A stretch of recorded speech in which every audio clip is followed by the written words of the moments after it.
ये राहुल है। राहुल 8वीं कक्षा में पढ़ता है। सबसे अच्छे से बोलना, आदर सम्मान करना, ऐसा स्वभाव होने के बावजूद भी राहुल से कोई भी क्लास में अच्छे से बात नहीं करता, जिसका कारण है राहुल का रंग काला होना। राहुल को सभी कालू कालू कहकर चिढ़ाते हैं।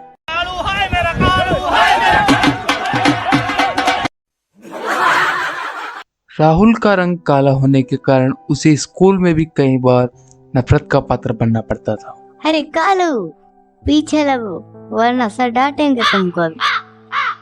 पर मैंने तो पूरा पाठ याद किया है। पीछे खड़ा रहूंगा तो किसी को दिखाई नहीं दूंगा। तू तो सबसे पहले नजर आता है। वैसे भी टीचर भी तुझसे कुछ सवाल तो पूछने वाला है नहीं। चल पीछे चल। कालू है तू कालू, पीछे चल, हमें वो टीचर से डांट दिलवाएगा। राहुल के साथ ऐसा अक्सर होता रहता था। राहुल को स्कूल के किसी भी समारोह में भाग लेने के लिए लाइन में पीछे लगना पड़ता था। 15 अगस्त आने वाला था। सभी बच्चे 15 अगस्त को स्टेज पर होने वाले कार्यक्रम में भाग ले रहे थे। राहुल का भी उस कार्यक्रम में हिस्सा लेने का मन था। राहुल घबराता हुआ अपने टीचर के पास जाता है ताकि उस कार्यक्रम में हिस्सा ले सके। सर, वो कल 15 अगस्त में 15 अगस्त के लिए वो अब आगे भी बोलेगा या यूं ही मेरा टाइम खराब करेगा। दिख नहीं रहा, कल के समारोह के लिए मैं बच्चों को तैयारी करा रहा हूँ।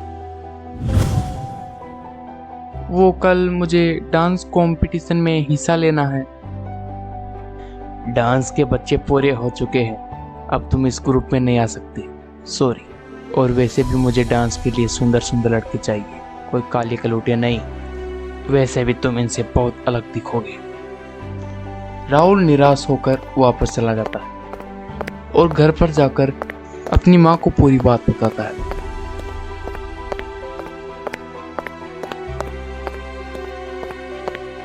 माँ, मैं काला क्यों हूँ? इस काले रंग के कारण सब मुझे नफरत भरी निगाहों से देखते हैं। कोई भी मुझे पसंद नहीं करता। इस काले रंग के कारण मैं हर बार पीछे रह जाता हूँ।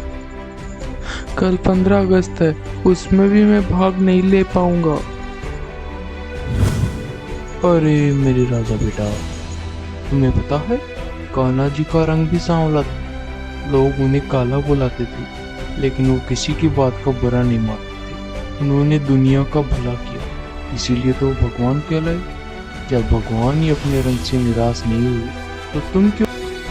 तुम अपने इस रंग को अपना हथियार बनाओ, ठीक है? राहुल अपने पापा की बात को समझ जाता है और अगले दिन खुशी खुशी स्कूल जाता है। स्कूल में 15 अगस्त का प्रोग्राम चालू हो गया था। बच्चे, प्रिंसिपल, टीचर सभी वहाँ थे। इस प्रोग्राम के चीफ गेस्ट कलेक्टर साहब थे। सब बच्चे 15 अगस्त पर कुछ न कुछ बोल रहे थे। राहुल भी अपने लिए कुछ लिख कर लाया था। तभी उसका टीचर उसे बोलता है, राहुल, कलेक्टर साहब आने वाले हैं, तो मैं नहीं चाहता कि तुम स्टेज पर जाओ और मेरी बेइज्जती कराओ, इसलिए तुम चुपचाप वहां जाकर साइड में बैठ जाओ। तुम स्टेज पर मत जाना, ठीक है? थोड़ी ही देर में कलेक्टर साहब भी आ जाते। सभी बच्चे अपने अपने कार्यक्रम को प्रस्तुत कर रहे थे। कोई देशभक्ति का गीत गा रहा था, कोई निबंध बोल रहा था। सब देशभक्ति के गीतों में मगन हो रहे थे। सभी बच्चे अपना कार्यक्रम झंडे के आसपास ही प्रस्तुत कर रहे थे, नाच रहे थे, गा रहे थे। तभी अचानक वो झंडा हिलने लगता है। सबका ध्यान बच्चों की तरफ था, किसी का ध्यान भी झंडे की तरफ नहीं गया। लेकिन अचानक से राहुल ने उस झंडे को गिरते हुए देखा, तो राहुल दौड़ता हुआ स्टेज पर जाता है और उसे पकड़ लेता है। राहुल को दौड़ते हुए देख उसका टीचर भी स्टेज पर उसकी तरफ भागता है। अगर ऐसे होनहार और साहसी युवा बच्चे इस देश में हो, तो इस देश की तरक्की को कोई नहीं रोक सकता। तुम्हारे कारण आज बच्चों को चोट लगने से बच गई और एक हादसा टल गया। तुमने अपनी जान की परवाह भी नहीं की। आज तुमने देश के झंडे को जमीन पर गिरने से बचा लिया। तुम में इतना साहस कहां से आया बेटा? सर, यह सब मैंने अपने क्लास टीचर राजेंद्र जी सर से सीखा है। उन्होंने हमें सिखाया है कि कभी भी अपने झंडे को जमीन पर नहीं गिरने देना चाहिए अपने झंडे का हमेशा सम्मान करना चाहिए। भारत का झंडा हमारी आन बान शान है और उन्होंने ये भी सिखाया है कि हमेशा दूसरों की मदद करनी चाहिए। इसीलिए मैंने अपने भारत देश के झंडे को गिरने नहीं दिया। मैंने राहुल के साथ रंग के कारण कितना भेदभाव किया, फिर भी राहुल के कारण ही आज मेरी वाहवाही हुई। मैं आज के बाद कभी भी किसी भी बच्चे के प्रति भेदभाव नहीं करूंगा, राहुल के प्रति भी नहीं।